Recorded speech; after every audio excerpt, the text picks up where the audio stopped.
அனைவருக்கும் வணக்கம். இந்த வீடியோவில் என்ன பார்க்க போகிறோம் அப்படின்னா சிஏஜி அப்படின்னு சொல்லக்கூடிய comptroller auditor general of India. சரிங்களா? Comptroller auditor general of India, இந்திய தலைமை கணக்கு தணிக்கையாளர். இந்திய தலைமை கணக்கு தணிக்கையாளர் இதை தான் பார்க்க போகிறோம். ஸோ இது பார்த்தீங்க அப்படின்னா இதனுடைய அறிமுகத்தை பற்றி சொல்லணும் அப்படின்னா இந்திய அரசியலமைப்பில் இருக்கக்கூடிய ஒரு சுதந்திரமான அதிகார அமைப்பு. சரிங்களா? சுதந்திரமான அதிகார அமைப்பு தான் இது சொல்கிறாங்க. நம்ம அடுத்து கான்ஸ்டிடியூஷனல் பாடியில் பார்க்குற நாலாவது விஷயம். சரிங்களா? நாலாவது விஷயம் இந்த சிஏஜி பொறுத்த வரைக்கும் சொல்லிட்டேன், சுதந்திரமான அதிகார அமைப்புன்னு சொல்லிட்டேன். அதாவது கான்ஸ்டிடியூஷனல் பாடி. சரிங்களா? அரசியலமைப்பில் இருக்கக்கூடிய ஒரு விஷயம் இது. இவங்க இந்த சிஏஜியோட தலைவர் என்னன்னு சொல்கிறோம்னா இந்திய தணிக்கை மற்றும் கணக்குத்துறையின் தலைவர்னு சொல்கிறோம். இவர் தான் பொது நிதியின் தலைமை பாதுகாவலர். சரிங்களா? சிஏஜி தான் பொது நிதியின் தலைமை பாதுகாவலர். சரிங்களா? ஸோ இவரை பொறுத்த வரைக்கும் நம்ம பார்த்தோம் அப்படின்னா இவர் என்ன பண்ணுறாரு அப்படின்னா பொது அதிகார அமைப்புகள் இருக்கு இல்லையா, அவங்க செலவினம் மேற்கொள்றத சரியாக ஆய்வு செய்கிறது இவர் தான். சரிங்களா? நம்ம இதில் என்ன விஷயம் தெரிஞ்சுக்கணும், சிஏஜிங்கிறவங்க கான்ஸ்டியூஷனல் பாடியா நான் கான்ஸ்டியூஷனல் பாடியா? Constitutional body. இவர் தான் கணக்குத்துறையோட தலைவர். இவர் தான் கன்சாலிடேட் ஃபண்டோட தலைமை பாதுகாவலர், பொது நிதியின் தலைமை பாதுகாவலர். இது ரொம்ப முக்கியமான வார்த்தை. ரைட்டு. ஸோ இதை சார்ந்து இருக்கக்கூடிய அரசியலமைப்பு சரத்துக்கள் என்னென்ன அப்படின்னா ஆர்டிகல் 148 சொல்கிறாங்க.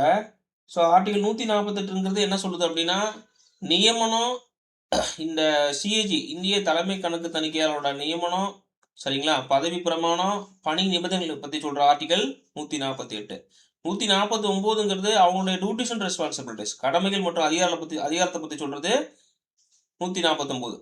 150 சொல்கிறது எது அப்படின்னா நம்ம இந்தியாவில் பொது செலவினங்கள் மேற்கொள்கிறோம் இல்லையா, அந்த பொது செலவினங்கள் மேற்கொள்ளணும் இல்லையா, ஸோ அதை சிஏஜி ஆலோசனையின் பேரில் தான் அவங்க நிர்ணயிக்கப்பட்ட வடிவில் தான் கணக்குகளை பராமரிக்கணும். சரிங்களா? 150. 151 சிஏஜியோட அறிக்கைகளை குடியரசுத் தலைவர்கிட்ட கொடுத்து, அதாவது யூனியனில் குடியரசுத் தலைவர்கிட்டையும் ஸ்டேட்டில் மாநிலத்தில் ஆளுநர்கிட்டையும் சமர்ப்பிக்கணும் சிஏஜியோட அறிக்கைகளை. சரிங்களா? ஆர்டிகல் 279 என்ன சொல்லுதுன்னா நிகர் வருவாயை கணக்கீடு பண்ணுறது கணக்கீடு பண்ணும்போது சிஏஜியால் அதை சான்றளிக்கப்படணும். அவருடைய சர்டிஃபிகேஷனே ஃபைனல். சரிங்களா? ஃபைனல். இதெல்லாம் முக்கியமான சரத்துக்கள். ஆர்டிகல் 148 சிஏஜியோட நியமனம், பதவி பிரமாணம், பணி நிபந்தனைகளை பற்றி சொல்லுது. ஆர்டிகல் 149 இவருடைய கடமைகள் அண்ட் அதிகாரங்களை பற்றி டியூட்டிஸ் அண்ட் ரெஸ்பான்சிபிலிட்டிஸ் சொல்லுது. ஆர்டிகல் 150 இந்தியாவோட கணக்குகள் அனைத்தும் பார்த்தீங்க அப்படின்னா சிஏஜியோட ஆலோசனை பேரில் தான் அவர் சொல்கிற வடிவில் மட்டும்தான் இது பராமரிக்கணும். 151 அறிக்கை சமர்ப்பிக்கிறது. சிஏஜியோட அறிக்கை பார்த்தீங்க அப்படின்னா யூனியனில் ஆளுநர், யூனியனில் குடியரசுத் தலைவர்கிட்டையும் ஸ்டேட்டில் ஆளுநர்கிட்டையும் கொடுக்கணும். சரிங்களா? 279 நிகர் வருவாய் கணக்கீடு. சரிங்களா? நிகர் வருவாய் கணக்கீடுங்கிறது இவர் பார்த்தீங்க அப்படின்னா சிஏஜி தான் சர்டிஃபிகேஷன் பண்ணணும். அவருடைய சான்றிதழே இறுதியானது, இது தெரிஞ்சுக்கணும். அதே மாதிரி பார்த்தீங்க அப்படின்னா இந்த ஷெட்யூலில் 3ஆவது ஷெட்யூலில் ஓத்து இருக்கு இல்லையா, அதில் என்ன சொல்கிறாங்கன்னா பதவி இருக்கும்போது உச்சநீதிமன்ற நீதிபதி சிஏஜி பிரமாணத்தின் வடிவில் எடுத்துக்கிறாங்க. சரிங்களா? 6ஆவது ஷெட்யூலில் மாவட்ட மண்டல மன்ற கணக்குகள் இவங்க எல்லாமே சிஏஜி பரிந்துரைக்கும் வடிவிலேயே தணிக்கை செய்து ஆளுநரிடம் அறிக்கை சமர்ப்பிக்கணும். இதெல்லாம் முக்கியமான அரசியலமைப்பு சார்ந்த சரத்துகள். சரிங்களா? ஓகே. இப்போ அதனோட வரலாறு பார்த்தோம் அப்படின்னா ஆரம்பத்தில் 1858 தலைமை கணக்கர் அப்படிங்கிற ஒரு அலுவலகம் நிர்வகிக்கப்பட்டது பிரிட்டிஷ் காலத்தில். சரிங்களா? ஸோ அப்போ ஃபஸ்ட்டு இருந்தவர்னா சர் எட்வர்ட் ட்ரம்ட். இதெல்லாம் எக்ஸாம் பாயிண்ட் ஆஃப் வியூவில் கேட்க மாட்டாங்க. நமக்கு என்ன எக்ஸாம் பாயிண்ட் ஆஃப் வியூவில் கேட்பாங்கிறத மட்டும் சொல்கிறேன். ஆர்டிகல் 148 1949 சரிங்களா, இந்திய குடியரசுத் தலைவர் மூலம் சிஏஜி நிறுவப்பட்டது. சரிங்களா? 58 பார்த்தீங்கன்னா சிஏஜியோட அதிகார வரம்பு ஜம்மு காஷ்மீருக்கும் விரிவுபடுத்தியிருப்பாங்க. 71 பார்த்தீங்கன்னா டியூட்டிஸ் அண்ட் ரெஸ்பான்சிபிலிட்டிஸை ஆக்ட் 1971 கொண்டு வந்திருப்பாங்க. சரிங்களா? ஸோ இதுக்கப்புறம் பார்த்தீங்க அப்படின்னா 90களில் கணினிமயமாக்கல், நவீனமயமாக்கல் மூலம் பல ஊழல் வழக்குகளை தணிக்கை செஞ்சாங்க. ஸோ இது தெரிஞ்சுக்கிட்டா போதுமானது. ஓகேவா? வரலாறுல ஒன்றும் பெருசாக ஒன்றும் கிடையாது. நம்ம இது எப்போ உருவாக்கம் பண்ணாங்க அப்படிங்கிறத நம்ம தெரிஞ்சுக்கிட்டா போதுமானது. ஓகே. ஸோ அடுத்து பார்த்தீங்கன்னா, இவரோட நியமனம் மற்றும் பதவி காலம். இவரோட நியமனம் பதவி காலத்த சொல்லணும் அப்படின்னா, சிஏஜி வந்து குடியரசுத் தலைவரால நியமிக்கப்படுறாரு. சரிங்களா? அவருடைய டெனர் அப்படிங்கிறது 6 வருஷம் இல்ல 65 வருஷம். எது முதல்ல வருதோ அதுவரைக்கும் இவங்க பதவி வகிக்கலாம்.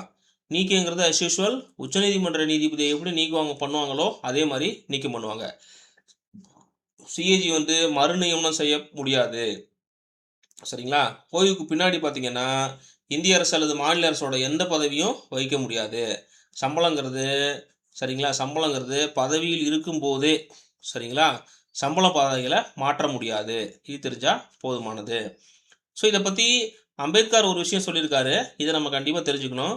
இந்திய அரசியலமைப்புல இந்த சிஏஜிங்கிற ஒரு பிரமுகர் வந்து அதிகாரத்த வந்து சரிங்களா? இந்த அதிகாரி பார்த்தீங்க அப்படின்னா, அதிகாரம் மற்றும் முக்கியமான சரிங்களா?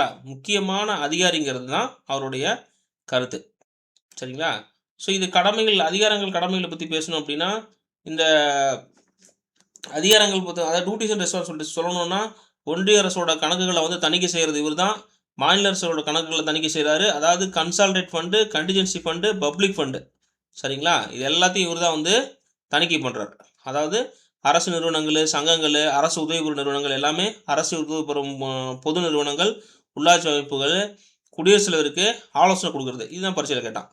குடியரசுத் தலைவருக்கு சிஏஜி எந்த ஆர்டிகிள் படி வந்து ஆலோசனை குடுப்பாருன்னா, ஆர்டிகிள் 149ல சப் கிளாஸ் 8 சரிங்களா? தணிக்கை அறிக்கைகள சமர்ப்பிக்கிறது. இதெல்லாம் உங்களுடைய டியூட்டிஸ் அண்ட் ரெஸ்பான்சிபிலிட்டீஸ். இப்போ பொது கணக்குக்குள்ள வந்துருவோம். இவங்க என்ன பண்ணுவாங்கன்னா, அந்த பிஎஸ்சி இது ஒரு முக்கியமான விஷயம். சிஏஜில பிஎஸ்சிங்கிறது பப்ளிக் அக்கவுண்ட்ஸ் கமிட்டி சரிங்களா? பிஎஸ்சி இந்த பப்ளிக் அக்கவுண்ட்ஸ் கமிட்டின்னு சொல்றாங்க இல்லையா? பொது கணக்கு குழு. அது வந்து 1919ல உருவாக்கியிருப்பாங்க.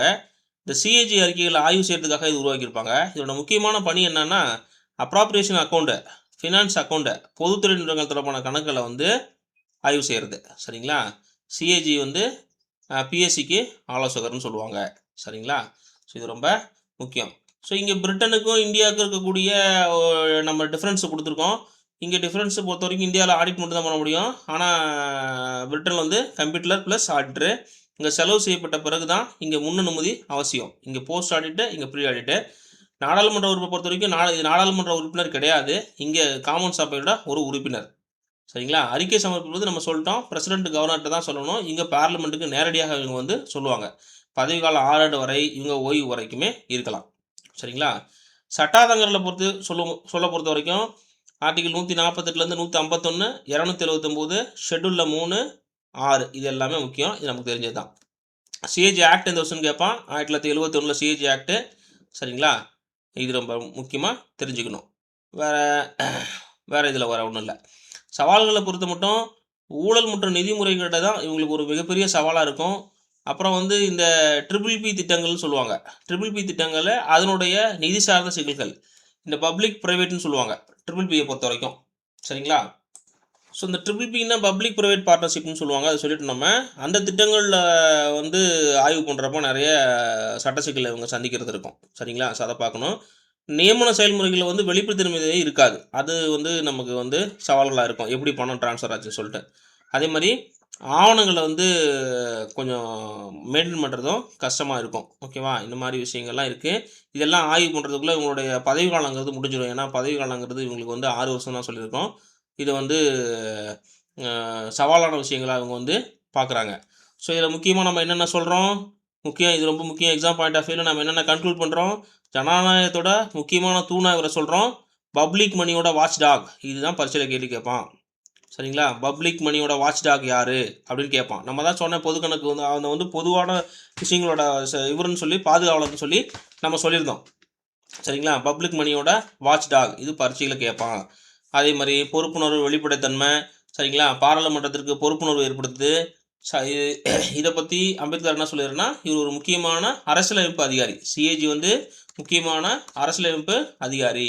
ஆர்டிகிள பொறுத்தவரைக்கும் 148லேருந்து 151 வரைக்கும், 229 ஷெட்யூல பொறுத்தவரைக்கும் 3, 6வது ஷெட்யூல். சரிங்களா? ஸோ இது எல்லாம் வந்து சிஏஜியோட முக்கியமான விஷயங்கள். இதுலேருந்து 1 மார்க்கு நம்ம எதிர்பார்க்கலாம். ஓகேங்களா? இந்த வீடியோ பிடிச்சிருந்தா லைக் பண்ணுங்க. மத்தவங்களுக்கு ஷேர் பண்ணுங்க. Thank you.